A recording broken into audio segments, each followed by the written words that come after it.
Buenas, el día de hoy vamos a revisar el tema de biosíntesis de ácidos grasos dentro del capítulo de lípidos del curso de bioquímica médica. Tiene mucho que ver con la clase anterior que era la oxidación de los ácidos grasos, que es el proceso, por así decirlo, contrario al que vamos a ver el día de hoy. Si en la oxidación de ácidos grasos nosotros íbamos eliminando los carbonos de dos en dos para al final degradar el ácido graso a moléculas de acetil-CoA. En este proceso va a ser al revés, el ácido graso se va a ir alargando de dos en dos. Entonces vamos a ver que la síntesis de novo lipogénesis, a diferencia de la degradación de los ácidos grasos, se da en el citosol y no en la mitocondria, como lo que vimos en la clase pasada, ¿no? Que la biotoxidación se da en la mitocondria. La van a realizar tejidos como el hígado, riñón, cerebro, pulmón, glándula mamaria, tejido adiposo, y solo se van a sintetizar ácidos grasos de hasta 16 carbonos, es decir, la cadena solamente se alarga hasta 16, que es el ácido palmítico palmitato. No se puede alargar más. Ahí termina.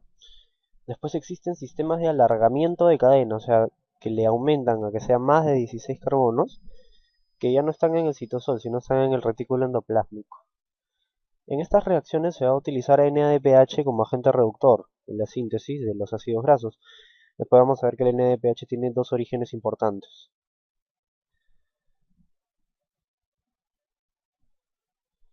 En la biosíntesis de ácidos grasos va a participar este intermediario de tres carbonos que se llama malonil-CoA, que lo conocimos en la clase pasada como un inhibidor de la carnitinacil transferasa 1, si recordamos en la regulación de la beta-oxidación.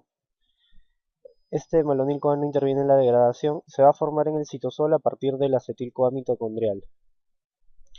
¿Y esto qué quiere decir? Que el acetil-CoA dentro de la mitocondria, que se forma ya sea con la degradación de los carbohidratos o la degradación de los ácidos grasos, pero sobre todo la degradación de los carbohidratos, porque como vimos cuando está estimulada la biosíntesis de ácidos grasos, está inhibida la oxidación, el acetil-CoA que se forma por la degradación de los carbohidratos va a pasar al citosol cuando ya no pasa el ciclo de Krebs, cuando ya no se necesita energía, y en el citosol va a formar malonil-CoA, que después va a pasar a la síntesis de los propios ácidos grasos.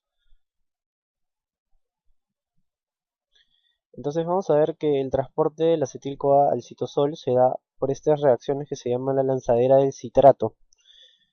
¿Por qué? Porque la membrana mitocondrial interna va a ser impermeable al acetil-CoA, entonces necesita unirse al citrato para poder salir. Bien, entonces como les decía, ¿no? A partir de la oxidación de los carbohidratos que al final nos dan piruvato, que pasa el ciclo de Krebs, se puede convertir a oxalacetato y cuando ya se le incorpora acetil-CoA se convierte a citrato. Y el citrato tiene transportadores específicos en la membrana mitocondrial que lo hacen poder salir al citosol. Y en el citosol, la enzima citrato liasa, es importante recordarla, rompe el citrato de nuevo en acetil-CoA y en oxalacetato. Entonces acá ya tenemos el acetil-CoA libre en el citosol para que pueda ser utilizado en la biosíntesis de ácidos grasos.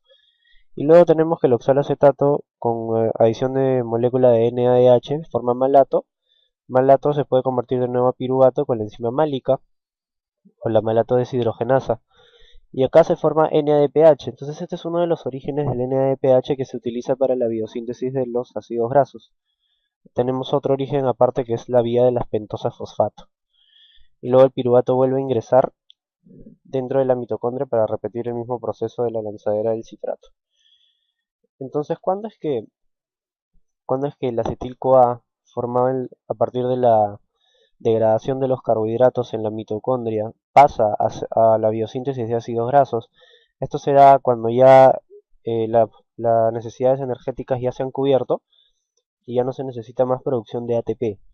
Entonces ya no pasa el ciclo de Krebs el acetil-CoA, sino pasa al citosol en forma de citrato para que se sinteticen ácidos grasos y posteriormente se depositen en forma de triglicéridos para tener energía almacenada. Bien, acá lo vemos lo mismo un poco más complicado. Entonces tenemos el piruvato y el malato. Cualquiera de los dos pueden formar oxalacetato, o sea con la piruvato carboxilasa o con la malato deshidrogenasa, esto dentro de la matriz mitocondrial. Después miren, el acetil-CoA puede venir o de la degradación de la glucosa o de la degradación de los aminoácidos.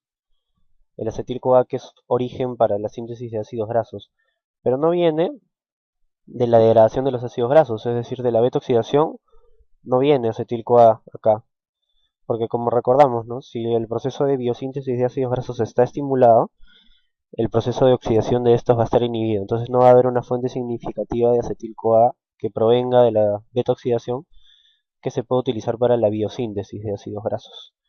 Entonces puede venir o de la degradación de aminoácidos o la degradación de la glucosa. Entonces la acetil-CoA se incorpora al oxalacetato, la molécula de acetato se incorpora, se forma citrato, esto para que pueda salir a través de la membrana mitocondrial interna el citrato. Dentro de lo que es el citosol, el citrato se rompe con la citrato liasa y libera otra vez acetil-CoA. Y este acetil-CoA vemos que se utiliza para la síntesis de los ácidos grasos. ¿Bien? Acá hay gasto de ATP también. Luego, este citrato se convierte ya de nuevo en oxalacetato, con la malato deshidrogenasa se convertía a malato y con la enzima málica se convertía a piruvato. Y acá se forma NADPH. Entonces recordamos que la enzima málica era uno de los orígenes del NADPH que se va a utilizar para la biosíntesis de ácidos grasos. Bien, entonces estas reacciones son las reacciones de la lanzadera del citrato, lo que nos permite que el acetil-CoA de la matriz mitocondrial salga al citosol, donde se va a dar las reacciones de la síntesis de ácidos grasos. Entonces aquí, origen del NADPH utilizado en la síntesis de ácidos grasos. Uno de ellos, que ya lo vimos, es la enzima málica, la conversión de malato a piruvato. La conversión de malato a piruvato se forma una molécula de NADPH. Y esta de acá es la vía de las pentosas fosfato, ¿no? Con la reacción de la glucosa 6-fosfato deshidrogenasa se forma NADPH y con la reacción de la 6-fosfogluconato deshidrogenasa también se forma NADPH. Dos moléculas, y acá una. Entonces estos son los orígenes del NADPH que se va a utilizar en la síntesis de ácidos grasos. Enzima málica y vía de las pentosas fosfato. ¿Bien? Importante recordar esto. Entonces acá vemos el ácido palmítico de 16 carbonos, el origen de sus átomos de carbono. Miren, de 14 carbonos van a ser originados a partir del malonil-CoA, pero recordamos que el malonil-CoA viene del acetil-CoA. Y dos carbonos últimos a partir del acetil-CoA. Bien. Entonces vemos que el malonil-CoA es uno de los principales intermediarios en la biosíntesis de los ácidos grasos. Entonces lo que vamos a ver ahora es las enzimas involucradas en este proceso. Vamos a tener dos. La principal, que ya la conocimos en la clase de beta-oxidación, es la acetil-CoA carboxilasa, que es el principal sitio de regulación de la síntesis de ácidos grasos, eso es importante recordar. Posee dos centros activos y una proteína adicional no catalítica que se llama ACP, que va a actuar como transportador y tiene como grupo prostético a la biotina, la vitamina B8, o la utiliza como una coenzima, ¿no? Luego vamos a ver cómo es la reacción. Y la otra enzima es la ácido graso sintetasa 1 o FAS1, que es una enzima multifuncional, es decir, en una sola enzima tiene 7 actividades diferentes. ¿Ya? 7 actividades.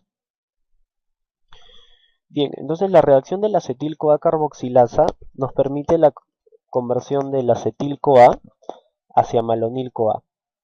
Eso es lo que va a hacer la acetil-CoA carboxilasa. ¿Y cómo lo hacen? Acá tenemos a la enzima y en su residuo de lisina, mediante un enlace con el grupo amino, ahí tiene unido su grupo prostético, que es la biotina, la vitamina B8. Bien, entonces lo primero que va a ocurrir es que un grupo carboxílico que va a venir a partir de este bicarbonato se va a incorporar a la biotina, como vemos acá, con gasto de ATP. Y este grupo carboxílico se incorpora a la biotina con el objetivo de después pasarlo al acetil-CoA. Si recordamos, el acetil-CoA es un compuesto de dos carbonos, ¿no? Entonces la actividad biotin carboxilasa es la primera y la segunda actividad es la transcarboxilasa, que lo que hace es transportar este grupo carboxílico que está unido a la biotina hacia un acetil-CoA, con el objetivo de formar el malonil-CoA, que es compuesto de tres carbonos, ¿no? Acá en sombreado en verde vemos cómo se ha movido el grupo carboxílico. Entonces la biotina sirve solamente como un transportador como un transportador transitorio del grupo carboxílico, con el fin de que después pueda ser transportado al grupo acetil y formar el malonil-CoA. Entonces ya tenemos la formación del malonil-CoA y se regenera la enzima tal y como estaba en un principio para poder utilizar de nuevo la misma reacción en otro grupo acetil y formar de nuevo otro malonil-CoA. Entonces esta es la formación del malonil-CoA a partir de la acetil-CoA carboxilasa. Y la ácido graso sintetasa 1 o Fas1 va a catalizar entonces la síntesis de ácidos grasos de hasta 16 carbonos. Es una cadena polipeptídica multifuncional que está formada por dos subunidades alfa y beta. La alfa, 3 sitios activos y la beta 4, ¿no? Dijimos que eran 7 actividades diferentes. 3 en la subunidad alfa y 4 en la subunidad beta. Acá, en cada ciclo de biosíntesis de ácidos grasos, la cadena hidrocarbonada se va a alargar 2 carbonos. Al revés de la beta oxidación, ¿no? En la beta oxidación se rompían de 2 en 2, acá se va a alargar de 2 en 2. Y el sistema del ácido graso sintetasa 1 va a llevar un solo producto y no se van a liberar intermediarios. ¿Qué quiere decir? Que los intermediarios van a estar siempre unidos a la enzima, nunca se liberan. ¿Cuándo se van a liberar? Se liberan cuando ya alcanza la longitud de 16 carbonos. Ahí recién el producto va a abandonar el ciclo. Antes de eso no lo abandona. ¿De acuerdo? Y acá tenemos, ¿no? ¿Cuáles son las 7 actividades de la ácido graso sintetasa 1? Acá la malonil transferasa, la cetoacil sintasa, acetil transacetilasa, enoil reductasa, hidroxiacil deshidratasa y cetoacil reductasa. Bien, y acá vemos que tenemos como que unos dos cachitos, ¿no? Estos cachitos van a ser lugares donde van a estar unidos los intermediarios. Ahí van a estar unidos transitoriamente, mientras se va alargando la cadena. ¿Y dónde están? Están en la beta-cetoacil sintasa, que también lo podemos llamar enzima condensante, KS, y en el centro, ¿no? Y en el centro que tenemos, tenemos a la ACP o proteína transportadora de acilos, ¿ya? Que no es exactamente una enzima, pero es una de las actividades de la enzima ácido graso sintetasa 1, que sobre todo nos va a servir para la unión de los intermediarios aquí transitoriamente y también acá. Bien. Este es en los invertebrados, pero se dice que en los vertebrados es un solo polipéptido grande que tiene las 7 actividades, ¿ya? Acá se dice que están como que separadas en un invertebrado. Entonces, a lo largo de todo el proceso, como les decía, los intermediarios permanecen unidos covalentemente en forma de tioésteres a uno de dos grupos tiol. Los grupos tiol van a ser estos, los cachitos que tenemos acá. El sitio de unión va a ser en un residuo de cisteína, ¿no? Y ese residuo de cisteína tiene un grupo sulfidrilo, SH, acá, un grupo sulfidrilo.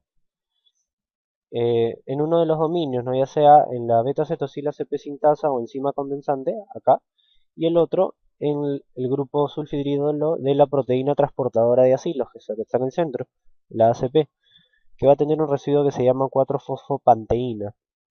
Ese 4-fosfopanteína tiene el residuo sulfidrilo dentro de la proteína transportadora de acilos, que se encuentra en el centro de la molécula. Bien. Entonces, también podemos clasificar a las actividades de la ácido graso sintetasa 1 en 3 dominios, ¿no? El primer dominio va a ser el dominio de ingreso de sustratos y unidad de condensación, que va a contener 3 enzimas, la acetiltransferasa, la maloniltransferasa y la enzima condensante, que recordamos que tiene residuo de cisteína, donde se pueden unir los intermediarios a partir del grupo sulfidrilo.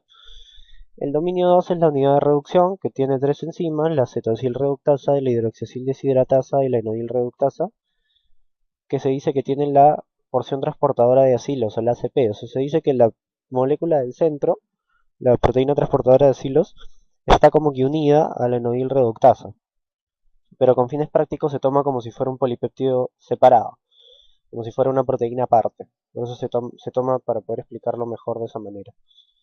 El dominio 3 es el dominio de liberación de ácidos grasos que tiene la enzima diacilasa o tioesterasa, que va a ser la enzima que al final de todo el proceso va a liberar el ácido graso ya de 16 carbonos de la enzima, regenerando la enzima de nuevo para que pueda ser reutilizada. Entonces miren, este es lo que es la proteína transportadora de acilos y su cachito, ¿no? El cachito que digamos que se levantaba en el centro, que es el grupo 4-fosfopanteína, ¿ya? Y este grupo 4-fosfopanteína tiene acá, como vemos, un grupo sulfidrilo, ¿ya? Y en este grupo sulfidrilo es donde se pueden ir uniendo los intermediarios. Entonces la proteína transportadora de acilos es la lanzadera que mantiene unido todo el sistema, contiene este grupo prostético 4-fosfopanteína, que es un brazo flexible que va a unir la cadena de ácidos grasos que va creciendo a la superficie del complejo del ácido graso sintasa y lleva a los intermediarios de la reacción de un sitio activo de la enzima al otro, los va moviendo, ¿ya? Y los intermediarios se unen acá, en el grupo sulfidrilo de la 4-fosfopanteína, parte del residuo de la proteína transportadora de ácidos. Bien, acá vemos el proceso global de la síntesis de palmitato, ¿no? Que dijimos que solamente se sintetiza hasta ácidos grasos de 16 carbonos. Entonces, como vemos acá, miren, acá tenemos una molécula de acetil y otra de malonil, ¿no? 2 carbonos y 3 carbonos acá. Pasa una vuelta, siempre se va a perder una molécula de CO2. Y esta molécula de CO2 es la que se unió en un principio, es decir, en la reacción de la acetil-CoA-carboxilasa, ahí se unió un grupo carboxílico. Siempre se pierde, ¿ya? Y en la siguiente vuelta ya no tenemos acá un grupo de 2 carbonos, sino uno de 4. Pero entonces tenemos que ver, ¿no? Si acá teníamos 2 más 3, sería normalmente una molécula de 5 carbonos. Pero no es así. En cada vuelta se va a alargar 2 carbonos y no 3, porque siempre se está perdiendo uno, ¿no? Entonces acá, de los 5 que eran cuando se unen, se pierde uno y quedan 4. Quedan 4 unidos al residuo de la enzima condensante. Después se une otro grupo malonil, acá ya tenemos 7, se pierde uno y nos queda 6 acá. Se une otro grupo malonil, tendríamos 9, se pierde uno, acá ya tenemos 8, ¿no? Y así se va alargando hasta, por ejemplo, acá 4 vueltas más, hasta que se forme el palmitato, y ya cuando llega a 16 carbonos se libera del complejo enzimático y liberando la enzima de nuevo libre, ¿no? La enzima se regenera para poder ser reutilizada. Entonces, como vemos acá, la cadena de ácido graso crece en unidades de 2 carbonos cada vuelta, que están seguidas por el malonato activado y siempre hay pérdida de CO2 en cada paso, ¿ya? Este es el grupo acetilo inicial, está sombreado en amarillo, y los grupos malonilo en rosado. El carbono liberado como CO2 es el que está sombreado en verde, ¿no? Y recordamos que es el carbono que se unió en un principio, y ese carbono entonces siempre se pierde. Es unido transitoriamente a los intermediarios, ¿no? Porque se unió en un principio en la reacción de la acetil-CoA-carboxilasa y después se está perdiendo ahora en las siguientes reacciones de la ácido graso sintetasa 1. Entonces, después de cada adición de 2 carbonos, las reducciones convierten la cadena en crecimiento de un ácido graso saturado en 4, 6, 8 y así va alargándose hasta llegar al final a 16 carbonos.